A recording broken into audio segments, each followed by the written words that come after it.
Hello, this is John from Clock Repairs Mates. I just thought I'd do this short video really. I know I've talked about my lathe, but as I said, I think I've said before, that someone other not on YouTube asked me about quick change tool post and my feeling on the advantage of them.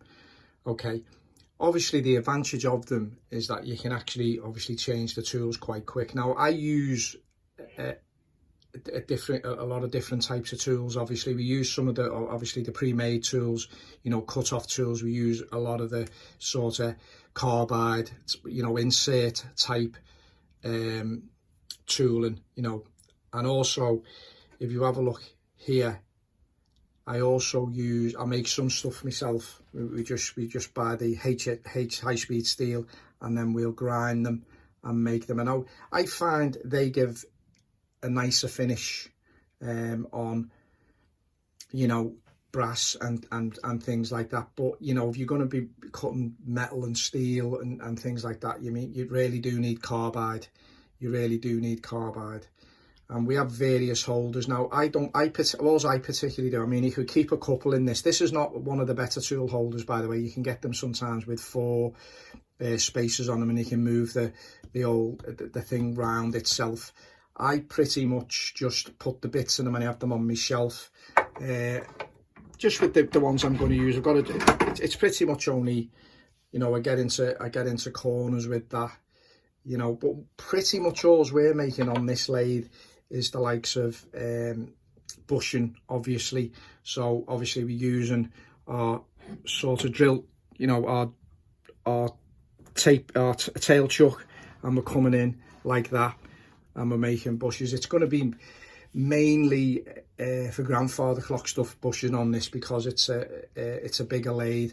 I mean, the other lathe we have, the other 2 lathes we have, which I'm sure most of you have seen, I'll probably do a couple of videos on them, like more in depth of what things are and naming them, because my beginning videos were all quite quick. I wasn't very relaxed about it all. Where I'm a lot more relaxed now, so I can do a few more things. So yeah, so we use this quick change tool post. Now pretty much the way these work is, you have a it's like it operates a sort of piston that comes out and grips the holder. So you pretty much just undo that, and then this seems a bit fiddly, this holder. I think it's not right. And then you'll just pop the tool out, and then obviously if you wanted to pop another tool in, you pop it in. And then what we tend to do, I just tend to just sort of nip it up a bit, and then what I'll do is I'll get my centre height. Magnet on the thing. Get my centre height.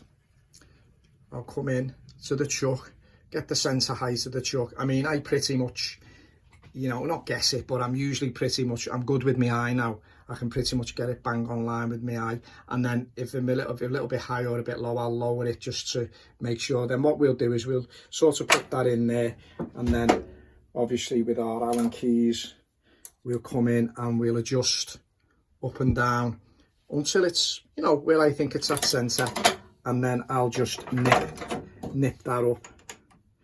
Now the old way of doing it is obviously you're going to use shims. You're going to, you know, put shims underneath the holder. Now, you know, I had that system for years and years and years, and then I bought a tool holder for off an old uni mat or something, and I put that on the Drummond, and that I modified it, and that worked for a while, and that was great, and there was never any problem.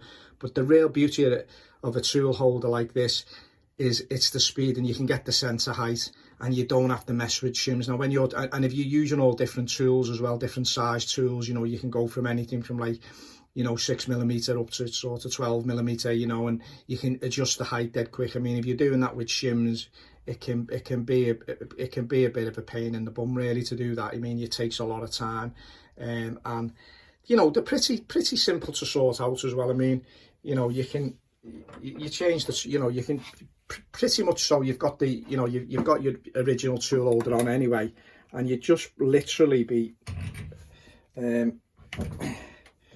you know, taking the tool holder off.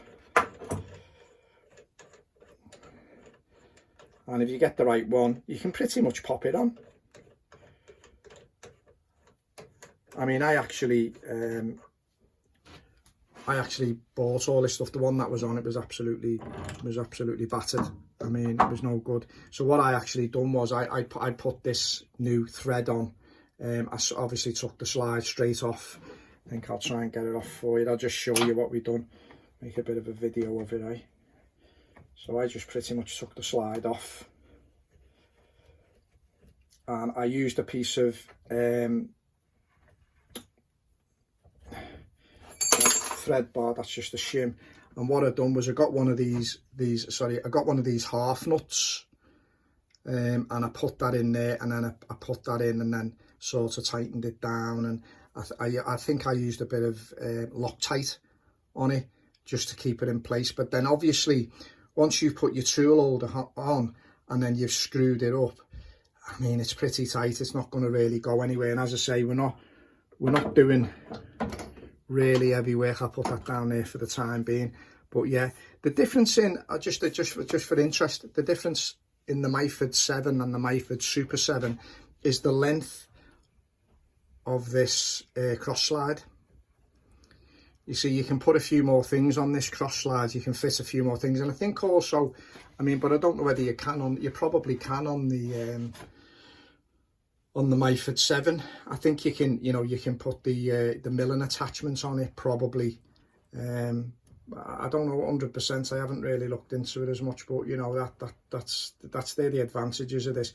But as I said in my previous video, the one where I done with, you know, a couple of months after having this lathe. I mean, at first I was a little bit, you know, I found things wrong. It hadn't run for years, and so it needed a little bit of TLC. But then when I finally started to get it running properly again, and it would become more quiet, and as I say, I replaced the clutch unit on it. I mean, everything was great again. You know, I'm quite happy again. It wasn't so much of a feeling of loss, should we say, when you know, I'd got rid of my Drummond, because I think, as some of us probably know, we get really attached to some of these things. I mean, I know I do, and I often get attached to clocks, to be fair. I mean, if I've got, the likes of a Joseph Finney, or which I have had a Joseph Finney, and I've had a John White, and, you know, particularly nice stuff, and you sell them, I mean, you sort of, you have a feeling, a sense of loss, and that's just the way it is. But all in all, yeah, I'm quite happy with this lathe, and I think I'll show you what we're talking about with the clutch, just as a thing. The clutch, I'll just pop this up here a second, just excuse my Steven Spielberg camera work again. So our clutch mechanism is this guy up here. Now, the whole idea of that is obviously, if a motor's running and you keep switching it on and off all the time, it causes like a surge, I think, and so it can wear the motor out quicker, or it's not particularly good for the motor. I don't know 100%, so, but I know it's something like that. But anyway, this situation, so basically if we switch it on and then we disengage this fella, it pretty much stops the chuck running, and then if we re-engage, we're away again. So it saves a lot of that. The only thing I had trouble with, I'll be honest with you, is setting it up correctly. Now, if we disengage it for a second, I'll try and zoom in and let you see. Now you see this hole here. You see where we've got that grub screw inside. Now I think there should be another grub screw on top of that, but there isn't one there, and there wasn't one on the old clutch. But you adjust that until, now if you adjust it too far, you can't engage this braking system, you can't engage this stick, so obviously it's not going to work. But I've got it just right now, but it did take a lot of fettling about to do that. But, you know, now it's pretty right. And obviously with that grub screw missing, I don't expect it to stay in place. But as you can see, all this stuff, it's like apparently it's like an old moped brake pad situation where you push it and the brake pads come out and grip the drum, if you like, and then that's what spins it. And then when you disengage, it lets it go, and then it spins off. You know, it just spins free. There's nothing gripping it, so it's just like a clutch mechanism that way, the older type. Also, the little things I had trouble with was this bearing in here. I was having trouble getting hold of one for some. I can't remember the exact, but anyway, that works well now. It swivels about as it should do there. But yeah, everything, you know, pretty much runs quite well. It's not so bad. It's not so bad. But yeah, but I'm pretty happy with it, and I'm gonna, as we've said, put the cover on when I get a chance. I've got it. I know you can actually hook these back, but I've got a shelf there, so I've got it sort of a little makeshift hook at the top, just to you know, to hold the door up. But yeah, I'm quite happy with it now. Quite happy with it now. Oh yeah, just as a last thing,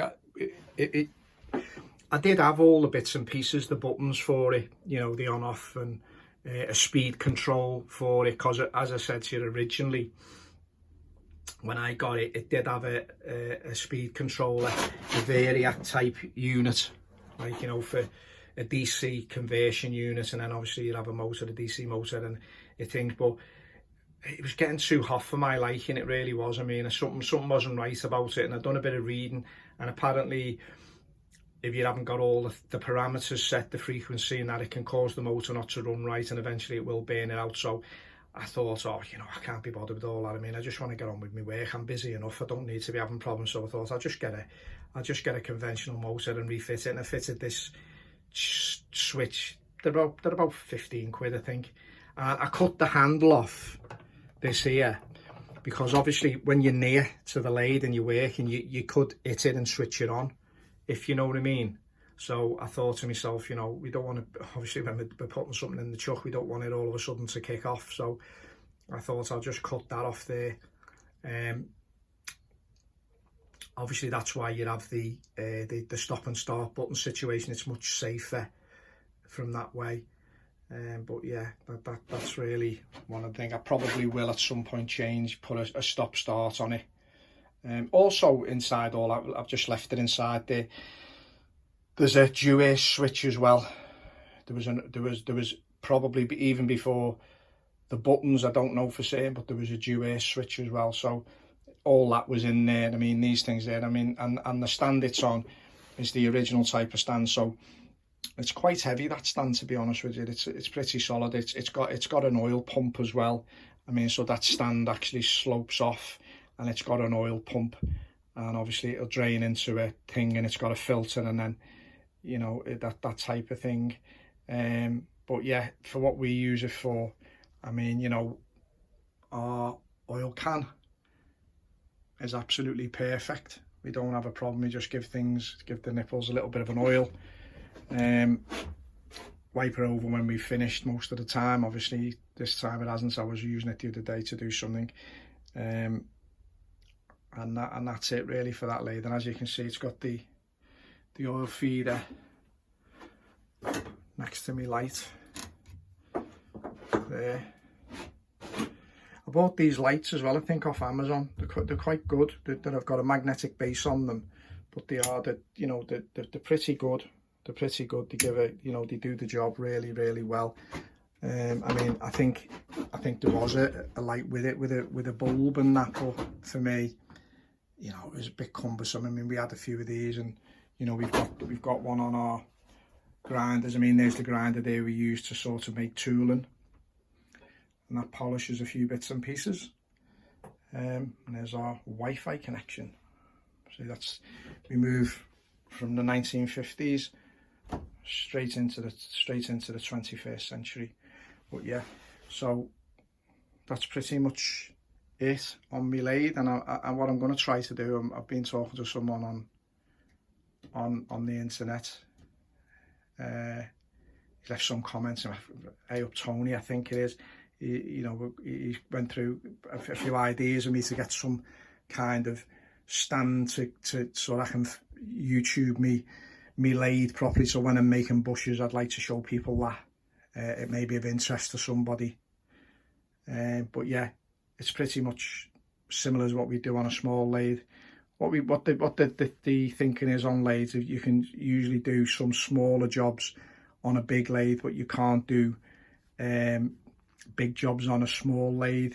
I think you could probably do most things on a Myford 7 really, if I'm honest. I mean, you could, but you know, sometimes the little watchmaker's lathe, or you know, the little micro lathe is really handy to do. I tell you what, you don't want to buy, you don't want to be buying them cheaper Chinesium micro lathes. I mean, I reckon you could stop one of them with your tongue. You need something that, you know, will actually turn and do things. I mean, not getting stuck all the time and that. I mean, if you go a bit too far with lathes, as you well know, you just jam up. And your hope's got to be your belt slips, especially on something like this. But then we have the bigger stuff as well. My dream lathe would be a Schublin. That would be my dream lathe, but not able to get one at cheap money at all, or fair money. I'd pay decent money, but you know, it's getting, by the time you add all the tooling on, and it's a lot of money, but they are absolutely beautiful, aren't they? Anyway, this is another lathe video from John from Clock Repairs Merseyside. If you like my videos, please give me a like and a subscribe, and ask me any questions as you like, as long as they're all friendly and decent, and you know, I don't mind taking some friendly criticism for about anything, or just give me ideas. We're always open to them. We learn something every day. Okay, have a good evening. Thank you.